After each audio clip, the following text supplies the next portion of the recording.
Hello and welcome to Blockchain Gaming World with me, John Jordan. So today I'm back with Crypto Sword of Magic. So this is a game I started playing a couple of weeks ago, and I've actually been enjoying it. So it is, in a sense, kind of limited, like a lot of blockchain games are, but it's actually, compared to most blockchain games, is a lot more interesting. One reason for that is it's running on EOS. So EOS, obviously a much faster chain than something like Ethereum. So you can basically run a lot of gameplay on EOS. Big problem with EOS is getting getting onboarding is a lot harder. So this game uses the Scatter wallet, which is probably the best known or the most used wallet for EOS, although you actually can do other blockchains on Scatter as well. It takes a bit of time to get used to Scatter. It takes a bit of time to get used to EOS, which I guess is why this game doesn't have more users. But it is kind of worth the effort, I think. So obviously you can see it's designed for mobile play. I'm actually playing this on a browser. Here we go. So it's kind of a bit of a sort of like an idle game. So a game where you're not really using skill. It's more about the meta side of it. It's kind of RPG. So we can see here when you start the game up, if you look back at the other video, you get to choose one of 3 character classes. I've got the rogue. There's also a mage and a fighter. So we can see I'm leveling up. I've got some gear equipped. I'm not equipped everything yet, but this is my basic character. So we have skills actually, so we can equip a skill. So I'm level 18 at the moment. When I get to level 25, I can add another skill. You can see all these skills are level 6 at the moment. I've not really gone into detail. I've just kind of chosen random skills. But this one here, so this is my bow mastery. I'm not actually using a bow anymore, so probably shouldn't bother using that one. I'm probably choose a different one. What's this one here? Bomb attack. Okay, so bomb attack, I can take it to level 7. We can see what it's going to do. It's going to take me a day to do that, or I can use the soft currency, the gems, and do it straight away. I'm not that fussed. Okay, so we'll let that one run. So the main kind of thing here really is the inventory. So we can see here the gear I've got attached. Kind of the same as what we saw before, and this is all the gear I've collected. So the little E just means that's equipped. So we can go here. We can look at this one. This is a fighter's armor. Now I didn't choose a fighter, so this kind of is no use to me. So I have to disenchant it, and I get some kind of basically boils down to some of these kind of runes that I can use to level up. So this one here is an artifact for the mage. So glass ball, no use to me. So obviously I'm just doing some management here, kind of reducing all these down to their component parts, as we do in lots of these RPGs. Okay. So now what I can do is I can do some leveling up. So I can choose something to level up. I could say choose these kind of hand blades, and then I can use these all these items in here. You can just see them as you expect to do. They get consumed, as in most RPGs.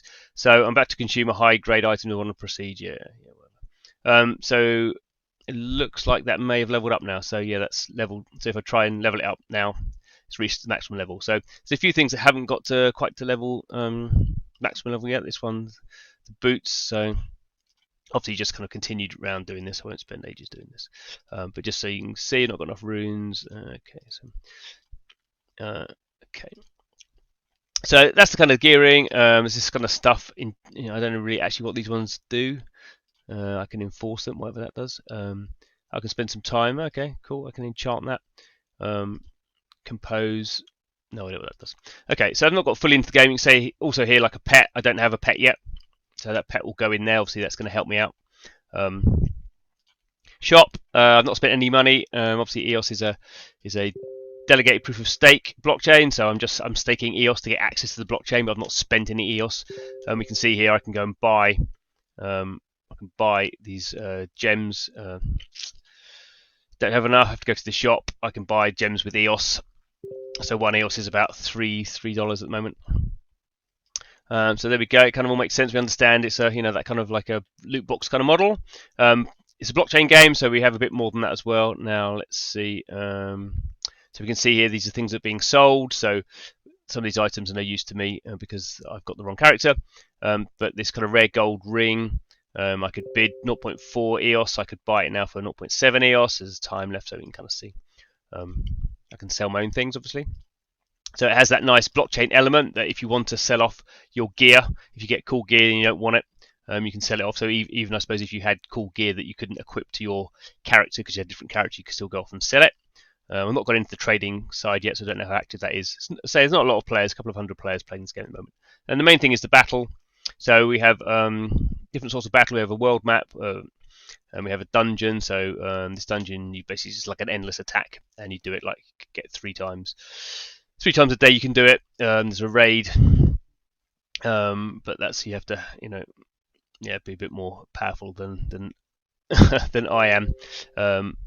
And there's different currency to get involved in that. So not do that. Let's quickly kind of show this. So in this case, I'm walking through the oak forest. So as you get kind of stronger, you can go and move through different areas. Say I'm level 18 here. The easiest level 10. The hardest level 16. But I've not unlocked that one yet. So say we could do hard. So I'll get some help from these mercenaries. We can see they're much more powerful than me. So if my character is used by other players, I get some rewards. These characters will get some rewards as well. So we can see some of the stats that are going on there. And then when we play the game, it's just very simple. You can just kind of speed up if you want, or just hit auto, and we can just see they're going to go off and do these battles themselves. So it's an idle game. You're not really in control of gameplay. You can see this guy here actually has a pet helping him out there, so that raises his stats. So it's just all about raising stats and getting rewards, building up your gear. Obviously, if you want to spend money, in this case that would be EOS, you go faster. Should point out this game is based on a free-to-play mobile game. So that's kind of why the game is designed as it is. So it's very, the same mechanics. Pretty successful Facebook game, I think, actually, Facebook mobile game. And then they kind of added this blockchain element. So effectively, you're using EOS as a payment method, and also as a way of running this marketplace side of things. So all the items are on the EOS blockchain, and then you can sell them. So it's kind of adding this kind of monetization layer. It's not really doing anything other than that, but for most people, that's kind of what they want the blockchain to be doing. So they're just going to let these run. So it's pretty interesting. As I say, it's not kind of in depth. You just kind of leave it, and you kind of have, as you saw there, every day you have you can make 10 attempts on the hardest level of wherever you are in the world. You can have 3 attempts at doing the dungeon, but you're basically you're kind of energy limited. There's no energy system, but you can do that. You can only do that per 24 hours. So that kind of limits how you can really kind of farm high-level rewards out of the system. So there's not really any guild stuff. There's not really any kind of complicated arena alliance stuff, which you would really kind of help the game. I think it's pretty simple, as most blockchain games are. But it's graphically, it looks a lot better. I guess an equivalent would be EOS Knights, which is another kind of popular kind of idle game running on EOS. This looks much better. It's much deeper systems. EOS Knights is more popular. Who knows why? But yeah, kind of interesting.